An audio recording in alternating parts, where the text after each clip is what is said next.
So a year-end list. And yes, I know I'm pretty late in the year for this. It's almost as if I'm doing these videos on top of a full-time job. Now, there are plenty of films and shows that I wanted to check out, but ultimately did not have the time or money to do so. If there was something animated you enjoyed that I didn't mention, feel free to shout out in the comments below. With that out of the way, let's talk about the animated stuff that intrigued me within the last 2 years. Let's go. The Lego Movie 2, the sequel to the original Lego Movie, which not only had one of the more unique animation styles out there, its sense of humor was very much my thing, but I liked the sequel even more than the original. The humor was stronger and the theme was more interesting. At its core, the Lego Movie 2 is about toxic masculinity. Using the Lego metaphor, it talks about a young boy beginning to grow up, who believes that being a mature man is about pushing down any emotion beyond anger and angst. You know, genuine joy and things like openly crying for pussies. Man up, you pussy. I'm a well-adjusted adult man. The driving force of the main conflict of the film is Emmett being pushed by the other characters into a more aggressive attitude, with them trying to make him tough in this new tough world they in. Tough, man, tough, tough. when in reality his kindness is his greatest strength. Now, I do have to watch the film again in order to get a more nuanced take of how the film handles its themes, but I liked it. It's a funny, beautiful movie with a surprisingly deep take on a tough topic to talk about, and I thoroughly enjoyed myself. Eat it and weep. Roccos Modern Life, Static Cling. Nick has certainly been mining the nostalgia mine lately. That's been a thing nowadays. I mean, not that I hate it. You know what, original stuff is still fantastic and all, but I also like Rocco for a reason too. Out of all the revitalizations of older cartoons, Rocco is probably one of the bigger surprises. Not that it got special in the first place, but in how the special turned out. It captures the original show's sense of humor and the dynamic of these characters while also updating it to a more modern context, without ever feeling like an old man yelling in a cloud or something. Like, some jokes do fall flat, but not in an out-of-touch old guy way. The core of the special's message is about accepting change in the world, that holding on to the past too tightly can be genuinely toxic. One particular way the special talks about this is with how Mr. Bighead reacts to his kid coming out as trans. Like, trans folks have existed since like forever, but there's definitely been an increase in visibility in recent years, so people who haven't had to think about trans people now have to. Rachel is very much a pleasant surprise. I mean, it's hard enough to find cartoons with openly gay characters, and trans rap is even worse. Especially when it comes to finding ones with compassionate portrayals. Like, Christ. Rachel Bighead ended up being the highlight of the special for me, with her giving way to a heartwarming plea for acceptance. To change with the times and to accept and love people who live their lives in ways you aren't used to. To not clamor for the old world as what was once hidden and ignored now comes into the spotlight. So Static Cling is not just a good revisit of Rocco, but it manages to be prescient in a way that other Nick reboots aren't. It captures the core of the original and uses it to do something new. Something that really could not have been done in the original run. So yeah, it's good. It's a good special. I liked it a lot. I watched it. It was good. I love my job.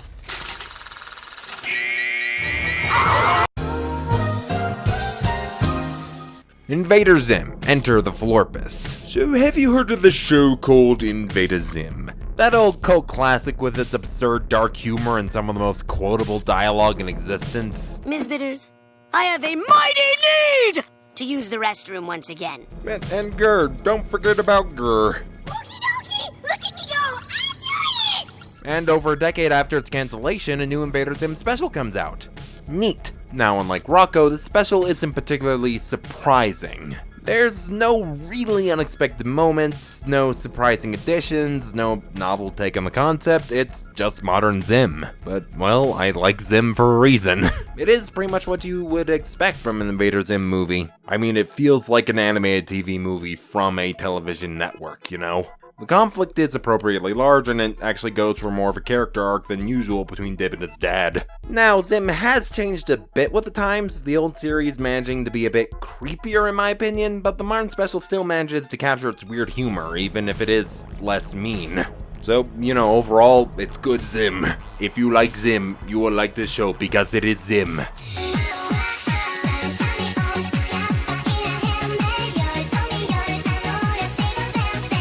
Spider-Man Into the Spider-Verse. Yeah, this is a pretty good movie. I mean, if you're tuned into any type of discourse on animated movies, you've probably heard of this one, but let me sing its praises anyway. Starring Miles Morales, who dons the identity of Spider-Man after the death of his universe's Spider-Man. Being mentored by an alternate universe Peter Parker, he works to save the world. Plus, there's also other alternate universe spider people. One of the most visually interesting movies I have ever seen. Not only with Miles' universe and how that captures a comic book aesthetic, but in how the different universes are portrayed, with the different spider people looking distinct with even different shaders and whatnot. Beyond the visuals, the narrative is also spectacular, being pretty funny as well, with the comedy never coming at the expense of character growth or the movie's more dramatic moments. Overall, a solid coming-of-age story with good humor, good characters, and some of the most captivating visuals in a theatrical release.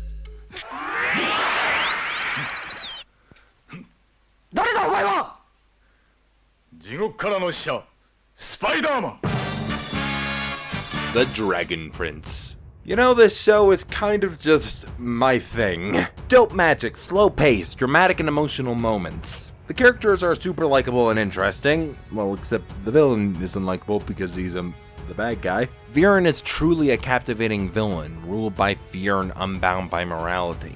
Convinced of his own fitness for rule, disregarding the lives around him in a quest for power and vengeance. He's spooky. The show's slower pace does help the dramatic moments set in, and it does give a sense of weight to the proceedings. From the character's growth to the playing out of the villain's machinations. Now, the first season can be a bit of a tough watch. I still liked it, but it does feel like it's lagging, which is something that season 2 very much improved on. Now, some characters are admittedly less interesting than others. I mean, I liked Callum and all, but everyone else was way more interesting. Also, it'd be nice to have a living gay couple, but okay. Overall, an enrapturing ride with likable characters and a slow but steady pace.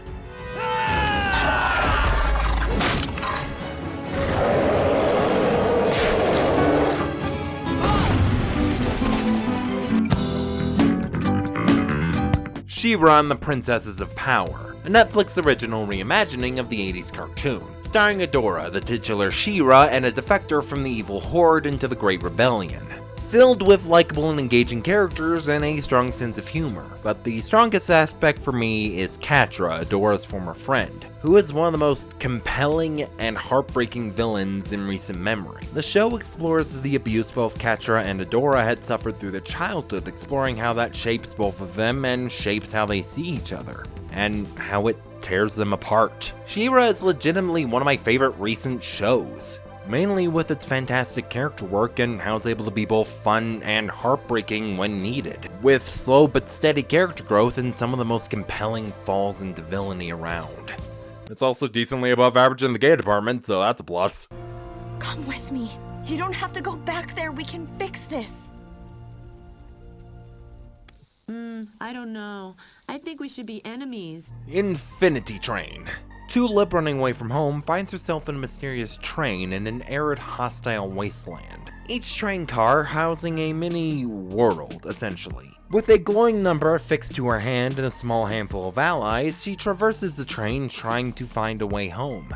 The first season of the show is about Tulip dealing with the divorce of her parents. Well, that's the basis of the theme anyway. I don't actually want to spoil how it's resolved. What can I say? The resolution of the mysteries was pretty engaging. From the nature of the train to the people behind the scenes. The engagement factor was also helped by how the season was pretty short, so I didn't really have to wait all that long for answers. Infinity Train is a fun series with an engaging mystery, interesting characters, and a cool location for it all to take place in. Tuca and Birdie, a Netflix original series created by Lisa Hannawalt, a production designer and producer on BoJack Horseman. And a comparison to that show is not unwarranted from the art style to the dramedy, although I will say Tuca and Birdie is way funnier in my opinion. And while BoJack Horseman was more about the existential angst of being a mediocre middle-aged man, Tuca and Birdie is more about the existential angst of being a young woman. It is truly a fantastic series, both being one of the funniest shows I have seen and still managing to maintain a strong dramatic edge, with nuanced and complicated characters. And it was cancelled after one season because of fucking course. Oh, it was picked up by Adult Swim. Sweet. She's just going to confer with some colleagues and check. Okay, let's cut the shit. I need you to plug in my wife. She's right over there. Dragon Ball Super Broly. There is something to be said for spectacle. Okay, so this is literally the only piece of official Dragon Ball media I have actually watched. Like, I've seen the abridged series, but I've never actually seen any of the anime. But I do like going to movies, so I was like, why not? The main draw, of course, is the fighting. And that's where the spectacle lies. My only complaint on that front is that things are going so fast that it can be hard to keep up with what is happening at any given time. But otherwise, this movie is delightful chaos. Broly himself is also a likable and engaging character. Also, Kid Broly is adorable. Just look at him. Look at him. So not only is the action frenetic and mesmerizing, Broly himself is a surprisingly captivating character. So, all in all, not a bad introduction to Dragon Ball. Look at my nipples. Promare. Honestly, out of all the movies I've seen this year, this is my pick for the best looking of them. Not just with the dynamic action either, although those scenes are very good.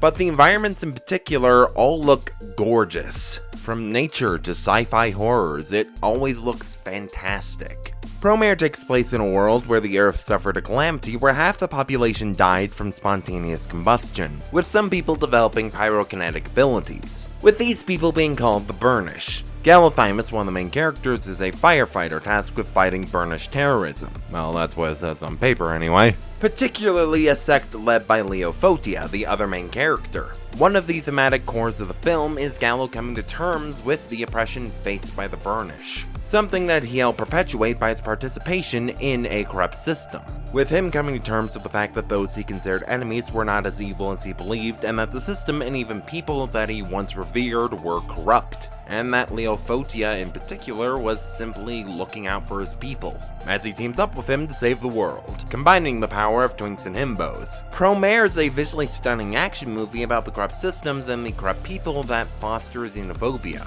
Also, it has giant robots. It's neat.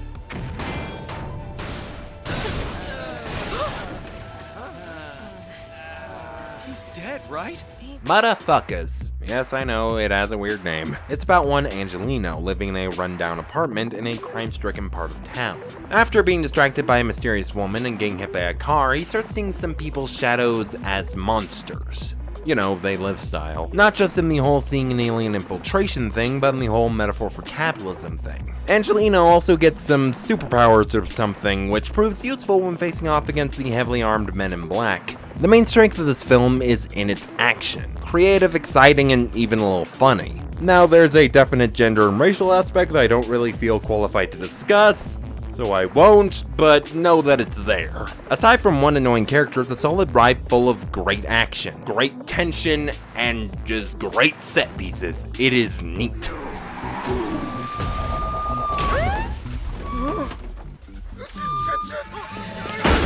The Demon Girl Next Door.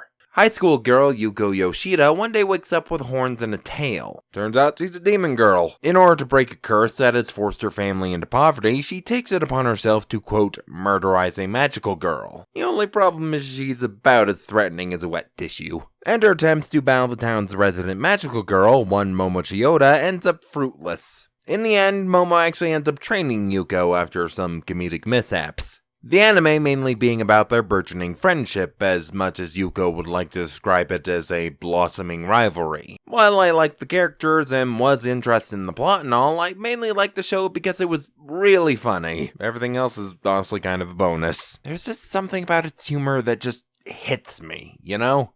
It's a cute, fun show with characters I liked and a sense of humor that I vibed with. 体操着？今日体育ないよね。制服が壊れました。しばらく体操服です。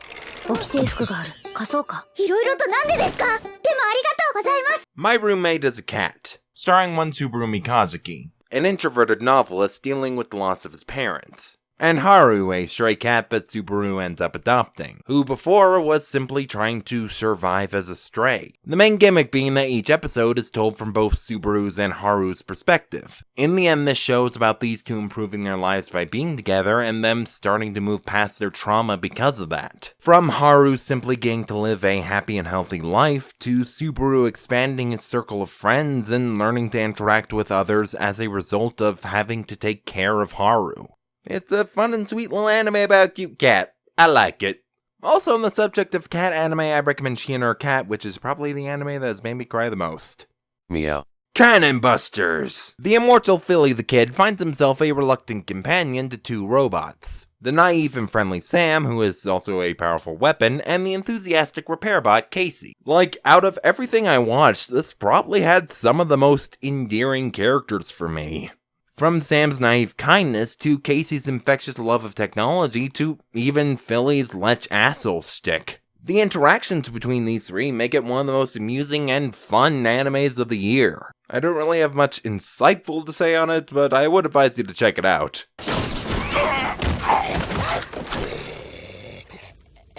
Nice to meet you. I'm Sam. Cells at Work, a cute and fun show that personifies these cells of the human body. I can't really speak to medical accuracy, but I think it's better than Osmosis Jones at least. I think. I haven't actually watched Osmosis Jones in a while. It follows one particular red blood cell and one particular white blood cell and their odd friendship. They go about their days dealing with whatever disease or health problem that pops up, with amusing hijinks along the way. Honestly, it's just kind of amusing seeing what each cell is portrayed as. Platelet tiny. A nice, pleasant, if death-filled anime. Excuse me. Is anybody?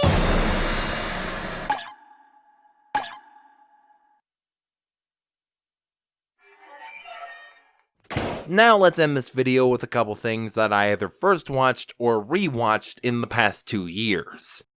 Perfect Blue. Talk about a film that wouldn't leave my head. About a former idol Mima who moves into acting. After encountering a stalker, she begins to lose her grip on reality as fiction and reality begin blurring together. A tense and mind-bending experience that is at least partially about exploring the dangers of what we might call parasocial relationships.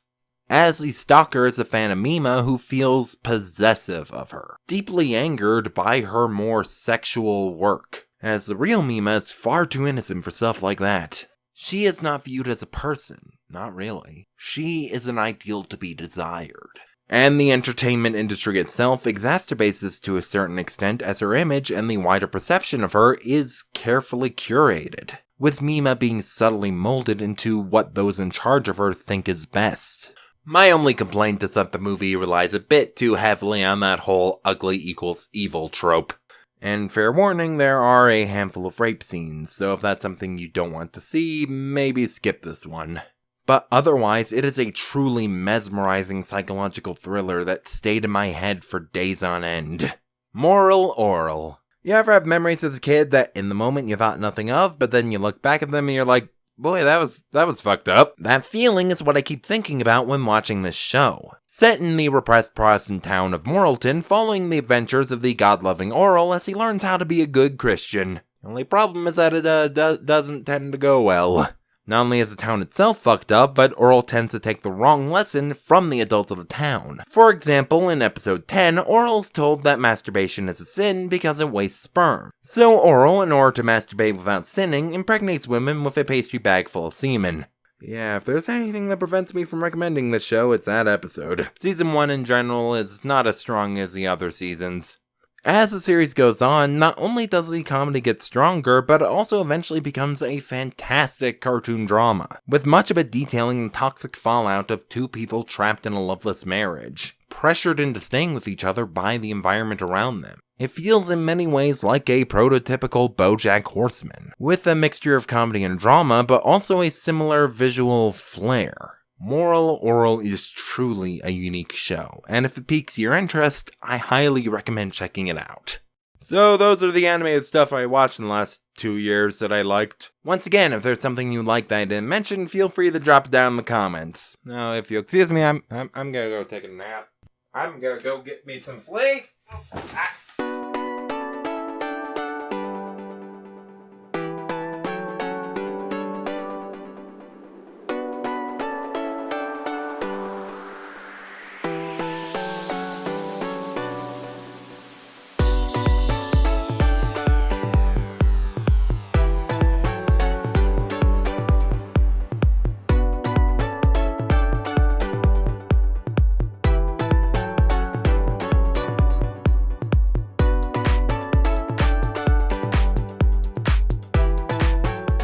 Also, they weren't animated, but Booksmart and Knives Out were both very good movies.